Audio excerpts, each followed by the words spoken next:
Hello friend, तो कैसे आप सभी स्वागत करते हैं आप सभी केवीएसजी क्विज में। तो फ्रेंड आज से देखिए बिहार डीएलएड एंट्रेंस एग्जाम 2025 के लिए मैथ यानी कि गणित का क्लासेस शुरू कर रहे हैं। तो आज की इस क्लास को शुरू से अंत तक कीजिएगा और लास्ट में बताइए क्लास कैसा था। तो आपसे सेशन को लाइक भी कर दीजिएगा आप सभी। हेलो फ्रेंड्स, तो आप लोग कैसे हैं। आशा करते होंगे कि आप लोग काफ़ी अच्छे होंगे और आपका एग्ज़ाम का प्रिपरेशन काफ़ी शानदार चल रहा होगा।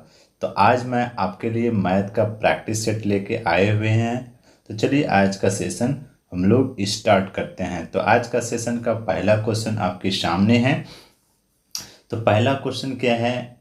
तो पहला क्वेश्चन कहता है कि वह सबसे छोटा संख्या कौन सा है जो 5, 8 तथा 15 का एक गुना हो। क्या यहाँ पे क्या बोला है। तो 5, 8 और 15 का। तो इनका क्या कीजिए, एलसीएम ले लीजिए। एलसीएम निकालने का शॉर्ट ट्रिक्स है कि सबसे छोटी संख्या कौन है जो बड़ी संख्या को काट दे। तो ये सबसे छोटी संख्या देख रहे हैं, 5 को क्या कर रहा है, 15 को काट रहा है। तो इसको क्या कर रहा है, खत्म कर दीजिए। अब आपके पास क्या बचा, 8 और 15 बचा। और 8 और 15 को गुना कर दीजिए, कितना हो जाएगा, 120। तो आपका राइट आंसर होता है option number D is a right answer. उम्मीद होगा कि ये क्वेश्चन आप बहुत बेहतर से समझ चुके होंगे। अगला क्वेश्चन आपके सामने है। कह रहा है किसी धन पर एक 11% की दर से 2 वर्ष का चक्रवृद्धि ब्याज रुपए कितना है, इतना ब्याज आता है, तो साधारण ब्याज कितना होगा। कोई एक धन राशि है जो उस कितना परसेंट के रेट से दे रहा है, 11% की रेट से, कितना वर्ष, 2 वर्ष में उसको चक्रवृद्धि ब्याज कितना आता है, 46-42 आता है। ठीक है, तो हम इसे बहुत ही सिंपल तरीके से बना सकते हैं। मानते हैं, माना कि मूलधन कितना दे दिया है, मान लेते हैं 100 रुपीज़ है। ठीक है, तो 1 साल का इंटरेस्ट कितना आ जाएगा, 100 का 11% की दर से निकालेंगे तो कितना आएगा, इंटरेस्ट 11 रुपये आएगा। उसी तरह सेकेंड ईयर का अगर देखा जाए तो यहाँ पे चक्रवृद्धि ब्याज में क्या होता है कि इंटरेस्ट का इंटरेस्ट लगता है। तो दूसरे साल में तो 11 रुपया रहेगा ही है, प्लस 11 रुपये का भी इंटरेस्ट होगा। तो 11 रुपये का इंटरेस्ट क्या होगा, 11 का 11% निकालना होगा, 11 का 11%, यही ना। तो ये दोनों को गुना करेंगे तो 121 होगा, एंड कर देंगे तो कितना हो जाएगा, 1.21 होगा। 11 रुपये का इंटरेस्ट कितना होगा, 1.21। और सबको जोड़ दीजिए, 11 दूनी कितना हो जाएगा, 22, अब प्लस 1 ये हो गया, तो कितना हो जाएगा, 22 1 23 हो जाएगा, 23.21 आएगा इंटरेस्ट। ये आपका क्या हो गया, CI निकल गया। निकला कि नहीं। अब आपसे कह रहा है कि साधारण ब्याज निकालना है, सिंपल इंटरेस्ट निकालना है। तो सिंपल इंटरेस्ट निकालने से पहले आप मुझे इतना इंटरेस्ट आया है चक्रवृद्धि ब्याज, तो 46-42 आया है। और 2 साल का इंटरेस्ट कितना आया, 23.21। इसको कर दीजिए 100 से गुना। ये डेसिमल उड़ेगा तो ऊपर 100 हो जाएगा, होगा कि नहीं। और ये कट जाएगा, कितने बार में कटेगा, तो 2 बार में कट जाएगा। और गुना करेंगे तो कितना हो जाएगा, 2440 हो जाएगा, होगा। ये आपका क्या आया, आपका मूलधन निकला। मूलधन निकल गया। अब मूलधन निकलने के बाद आपको निकालना क्या है, साधारण ब्याज। तो आपको सिंपल इंटरेस्ट निकालने के लिए आपको पता है क्या होता है, मूलधन गुना दर, और गुना क्या होता है, समय होता है कि नहीं, अपॉन 100 होता है, बिल्कुल होता है।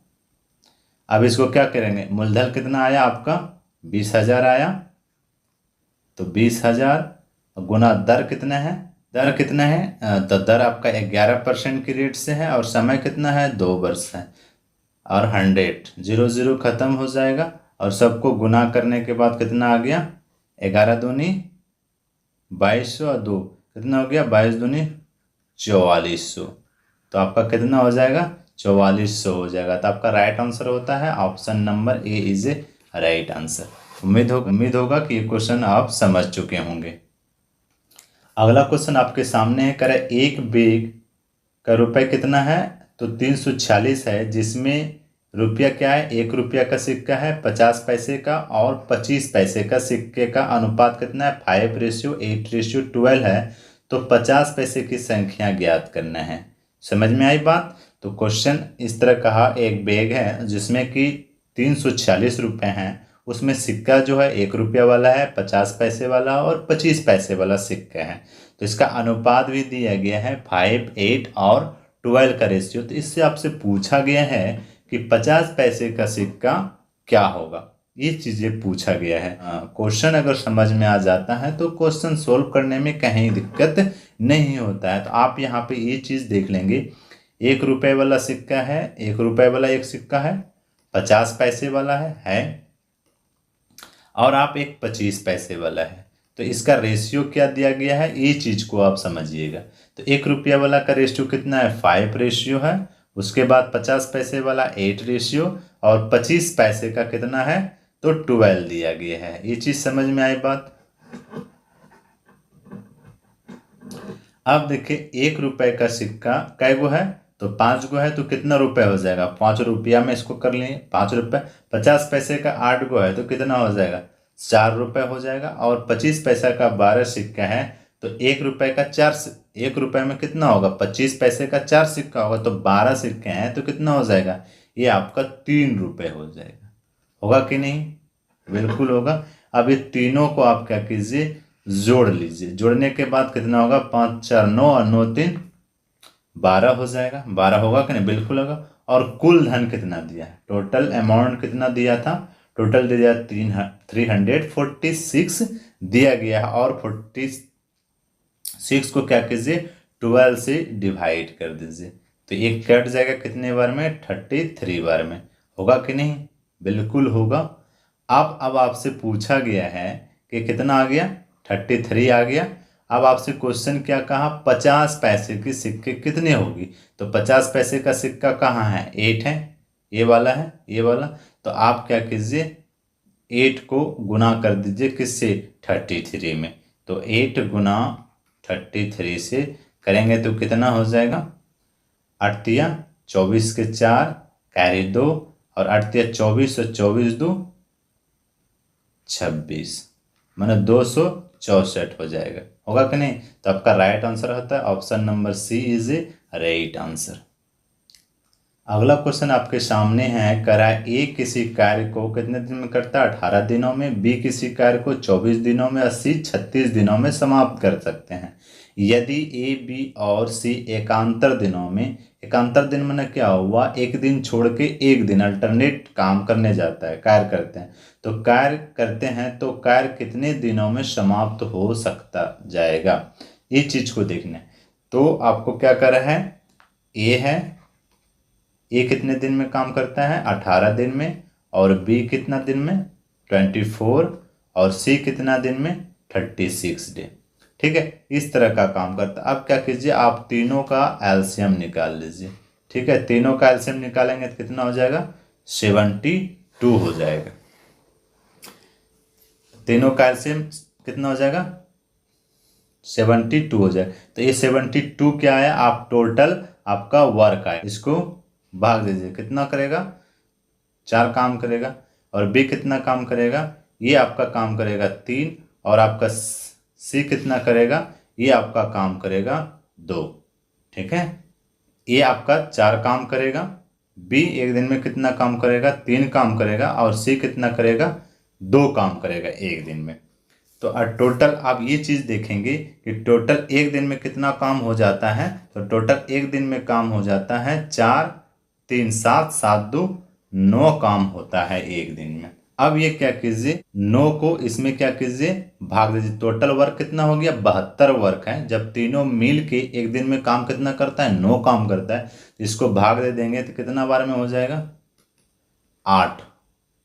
तो 8 दिन लगेगा इसको काम करने में। तीनों मिल के काम करेगा तो कितना लगेगा, 8 दिन लगेगा। लेकिन ये चीज़ समझना है, वह क्या करता है, एकांतर काम करता है, एक दिन छोड़ छोड़ के काम करता है। अगर आज एक काम करेगा तो बी और सी नहीं करेगा, और बी करेगा तो ये सी नहीं करेगा, माना छोड़ छोड़ के काम कर रहा है। जब छोड़ छोड़ के काम कर रहा है तो उसको 3 से गुना कर दीजिए, तो कितना होगा, 24 दिन में यह काम कंप्लीट करेगा। तो आपका राइट आंसर होता है option number D is a right answer. अगला क्वेश्चन आपके सामने है, कह रहा है दो बसें एक ही समय पर दो बस स्टैंड से एक दूसरे की तरफ से 40 किलोमीटर प्रति घंटा और 50 किलोमीटर प्रति घंटा की स्पीड से चलती है। जब वह मिलती है, एक बस दूसरी बस से 160 किलोमीटर अधिक चल चुकी है, तो दोनों बस स्टैंड के बीच की दूरी क्या होगा। आप देखिए, एक स्टेशन है, एक स्टैंड है ए और बी, ठीक है। तो आप ये चीज़ देखेंगे कि जब यहाँ ए स्टैंड से बस जाती है तो यह तय करती है 40 किलोमीटर पर घंटा की स्पीड से है, और जब बी इधर से जो दूसरा स्टैंड से आती है तो ये 50 किलोमीटर पर घंटा की चाल से चलती है, ठीक है। और एक समय तो दोनों की स्पीड से कितनी है, तो आप ये चीज़ देखेंगे तो कितना है, तो 10 किलोमीटर ये अधिक चलती है पर घंटा, इसकी स्पीड ज़्यादा है। कितना घंटा ज़्यादा चलता है, तो 10 किलोमीटर पर घंटा की स्पीड से इसकी ज़्यादा है। लेकिन यहाँ पे दूसरी बस कितना जा रहा है, 160 किलोमीटर अधिक चलती है, तो 10 है था 10, तो इसका समय यहाँ से निकाल लेंगे। तो टी इक्वल टू कितना हो जाएगा, 160/10 कर दीजिए। 10 किलोमीटर पर घंटा अधिक चलती है, 10 से भाग दे देंगे तो 0 0 खत्म हो जाएगा। तो मतलब समय कितना लगा, 16 घंटे में वो चलती आई। कितना देर में, 16 घंटे में आई। अब यहाँ पे करेंगे क्या, 50 किलोमीटर चल रहा था, अगर स्पीड से जा रहा होगा तो ये 16 घंटा बस चली। कितने घंटा बस चली, 16 घंटा के चली, तो 16 गुना हो जाएगा। तो 50 और 16 गुना करेंगे तो कितना हो जाएगा, 800 किलोमीटर ये चलेगी ये वाला बस। और इसे भी अगर हम करेंगे तो 16 गुना 16 करेंगे तो कितना हो जाएगा, 640 किलोमीटर पर घंटा चलता है, ठीक है। तो ये कितना चला, 640 किलोमीटर चला, और ये कितना चला, 840 किलोमीटर चला। तो आपसे बोल रहा है दोनों बस स्टैंड के बीच की दूरी क्या है, यहाँ की जो यहाँ से यहाँ तक जो आई, यहाँ से यहाँ तक इस बस का बीच की दूरी कितना होगा। तो ये दूरी और ये दूरी को जोड़ देंगे तो कितना हो जाएगा, ये दोनों को जोड़ दीजिए तो कितना हो जाएगा, 640 और प्लस 800 तो कितना हो जाएगा, 1440 हो जाएगा, ठीक है, किलोमीटर। टोटल डिस्टेंस कितना है, 1440 किलोमीटर है। तो राइट आंसर होता है option number D is a right answer. उम्मीद होगा कि ये क्वेश्चन आप बहुत बेहतर से समझ चुके होंगे। अगला क्वेश्चन आपके सामने है, कह रहा है चीनी के दाम में 12% घटने पर एक व्यक्ति ₹840 में 3 किलो और चीनी अधिक खरीद सकते हैं। 840 में कितना अधिक खरीद सकते हैं, ठीक है। तो चीनी की नई कीमत प्रति किलो कितनी है, तो 840 रुपये में वह जो भी हो चीनी की प्राइस उतना खरीद सकता था, ठीक है, जो भी है, प्राइस का पता नहीं। और ये कितना घटने पर, अगर इसको इतना घटने 840 पे, और ये तो चीनी जो आएगा, जो पहले 840 में चीनी परचेज करता था, उसके बाद जितना अभी परचेज किया उसके बाद भी ये 3 किलो केजी और वह क्या कर रहा है, 840 रुपये में चीनी परचेज कर पाता है, ठीक है। तो यहाँ पे आप देखेंगे कितना घटा था, तो 12.5%। तो 12.5% को आप ये लिख सकते हैं 25/2% लिख सकते हैं ना। तो 25/2% को आप इसे लिख सकते हैं 1/8। तो कैसे, तो इस तरह के इसको तोड़ सकते हैं। 25 परसेंटेज हटेगा तो नीचे 100 हो जाएगा, तो 25 अपॉन कितना हो जाएगा, 200। एक 25 अट्ठे 200, तो 1/8 हो जाएगा। तो इसी तरह यहाँ पे किए हैं 1/8 हो जाएगा। ये चीज़ क्लियर हुई, आपको क्लियर होगी। तो ये चीज़ें थोड़ा सा देखना है। तो पहले क्या था, 840 रुपये था जिसमें कुछ चीनी वो परचेज करता था, बट अभी जब 12.5% घट गया तो वह क्या 840 रुपये में पहले जितना चीनी खरीद के लाता था उससे 3 केजी अधिक खरीद पाता है, ठीक है। तो आप इसे इस तरह लिख सकते हैं 25/2। अब इसका प्रतिशत निकाल लिया जाए तो 1/8 हो जाएगा। 1/8 हुआ कि नहीं, तो आप यह कीजिए 840 का 1/8 निकाल लीजिए तो कितना हो जाएगा, एक कट जाएगा तो कटेगा कितना हो जाएगा, 105 हो जाएगा। अब ये चीज़ देखेंगे कि 105 रुपीज़ में आप कितना चीनी खरीद पा रहा है, तो 3 केजी, ठीक है। तो 105 में 3 केजी चीनी खरीद पा रहा है, तो 1 केजी का दाम कितना हो जाएगा, कट जाएगा। देखिए तो कटेगा, ये कट जाएगा कितने बार में, तो 35 बार में कट जाएगा। कितने बार में कटेगा, 35 बार में कट जाएगा। तो मतलब 1 केजी का उसका दाम कितना हो जाएगा, 35 रुपये हो जाएगा। नई कीमत कितना हो जाएगा, 35 रुपये। तो आप इसे इजी तरीके से ऐसे भी बना सकते हैं कि 3 केजी का कितना 840 थी होना था, 840 रुपये में अधिक और खरीद पा रहा था। तो कितना रेट कटने पर, तो 1/8 कर देते हैं, ठीक है, क्योंकि 12.5 का रेट निकालें तो 1/8, माना इतना घटने के बाद 3 केजी चीनी अधिक खरीद पा रहा है। अब ये कट जाएगा कितने बार में, 105 बार में कटा। तो अभी चीज देखेंगे, कटा कितना, 3 केजी कितना हुआ, 105, ये कट जाएगा 35 बार में, तो आपका कितना आ गया, 35 आ जाएगा। तो आपका राइट आंसर होता है option number B is a right answer. आप एग्जाम हॉल में इस तरह से बनाइएगा ताकि जल्दी सोल्व हो सके। ये आपको समझाने के लिए हम इसे लॉन्ग प्रोसेस में ले गए, ठीक है। उम्मीद होगा कि ये आपकी क्लियर हो गया होगा ये क्वेश्चन। अगला क्वेश्चन आपके सामने है, कह रहा है एक व्यापारी एक वस्तु को यदि 105 में बेचता है तो उसे 9% की हानि होती है। 30% लाभ कमाने के लिए वस्तु की किस मूल्य पर बेचना होगा, ये क्वेश्चन कहा गया है। तो आप ये चीज़ देखेंगे कि एक व्यापारी एक वस्तु को कितना में, यदि 105 रुपये में बेचता है तो उसे 9% की क्या होती है, हानि हो जाती है। तो ये चीज़ देखिएगा आप कि 105 रुपये में ये बेचता है तो 9% का हानि होता है, तो वो बेचा होगा कितना परसेंट में। तो अपने आप किसी भी वस्तु का प्राइस कितना 100% होता है, तो 100% में 9% हानि हो जाता है, तो बेचा कितना होगा, 91% में बेचा होगा कि नहीं। तो 105 बटे कितना कर दीजिए, तो 91 कर दीजिए, ठीक है। और ये क्या कीजिए, 100 से गुना कर दीजिए, ठीक है। अब ये तो यहाँ से सॉल्व हो जाएगा। उसके बाद इसमें क्या बोला कि 30% और लाभ होने पर, 30% लाभ कमाने के लिए वस्तु की किस मूल्य पर बेचना होगा। तो यहीं पे आप क्या कर दीजिए, गुना कर दीजिए। तो 30% लाभ होता है, तो 130 बटे 100 कर दीजिए। 100 खत्म हो जाएगा, कटेगा कि नहीं, ये भी आपका कट जाएगा। 13 सत्ते 91 और 13 ढंग 30 से हो जाएगा। और देखिए ये कट जाएगा 15 सत्ते 75 से, तो 15 गुना 10 हो जाएगा, तो कितना हो जाएगा, 150 हो जाएगा, ठीक है। तो आपका राइट आंसर होता है option number A is a right answer. उम्मीद होगा कि उसी तरह अगला क्वेश्चन आपके सामने है, क्रय मूल्य तथा विक्रय मूल्य का अंतर कितना दिया है, 221 है। यदि लाभ 17% है तो विक्रय मूल्य ज्ञात करें। यहाँ ये चीज़ समझना है कि क्या कह रहा है कि क्रय मूल्य तथा विक्रय मूल्य का अंतर इतना दिया है, तो ये भी एक प्रकार का क्या है, आपका लाभ ही है।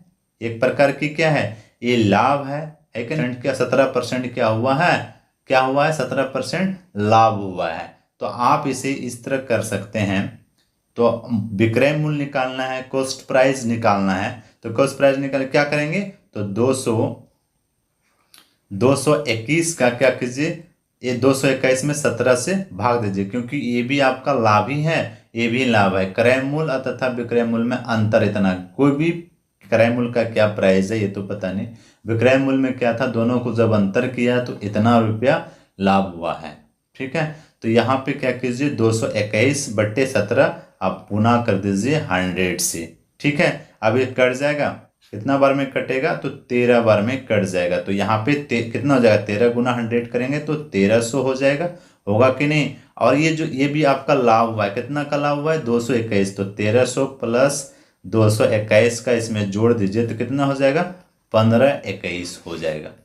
राइट आंसर होता है option number B is a right answer. अगला क्वेश्चन आपके सामने है, 5800 की राशि पर 6% वार्षिक दर पर 4 वर्ष में कितना साधारण ब्याज होगा। तो सिंपल इंटरेस्ट निकालना है। तो सिंपल इंटरेस्ट निकालने के लिए क्या होता है, PRT अपॉन कितना होता है, 100। तो P क्या है, मूलधन है, R क्या है, रेट है, T क्या है, समय है। तो P क्या मूलधन कितना दिया है, मूलधन कितना दिया है, तो 5800 गुना रेट कितना है 6 है और समय कितना है 4। अब बट्टे क्या हो जाएगा 100, 0 0 खत्म हो जाएगा, इसको गुना करेंगे तो कितना हो जाएगा 348 आएगा, और फिर इसको गुना करेंगे तो कितना हो जाएगा 348 इंटू 4 करने वाले हैं तो कितना हो जाएगा 1392 हो जाएगा। तो आपका राइट आंसर होता है option number B is a right answer. अगला क्वेश्चन आपके सामने है, यदि दो संख्याओं का योग कितना है 24 है और उनके बीच का भाग कितना है 7:5 है, तो दूसरी संख्या ज्ञात करना है। तो क्या दिया गया देखिए, तो 7 क्या दिया है 7:5 दिया गया है, और योग कितना दे दिया है, इसका योग दिया गया है 24 दे दिया गया है। अब ये दोनों को जोड़िए तो कितना होगा, 7 5 कितना होगा 12 हो जाएगा। 7 5 कितना हुआ 12। ये 12 को क्या कीजिए, इससे योग से डिवाइड कर दीजिए, कितना हो गया 12 दूनी 24, तो कितना आया 2 आया।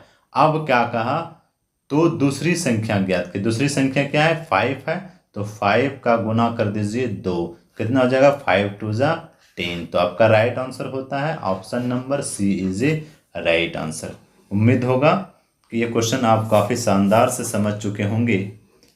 तो आज का सेशन मैं यहीं पे कंप्लीट करते हैं, मिलते हैं अगले वीडियो लेक्चर में बहुत जल्द। तो जय हिंद, जय दोस्तों।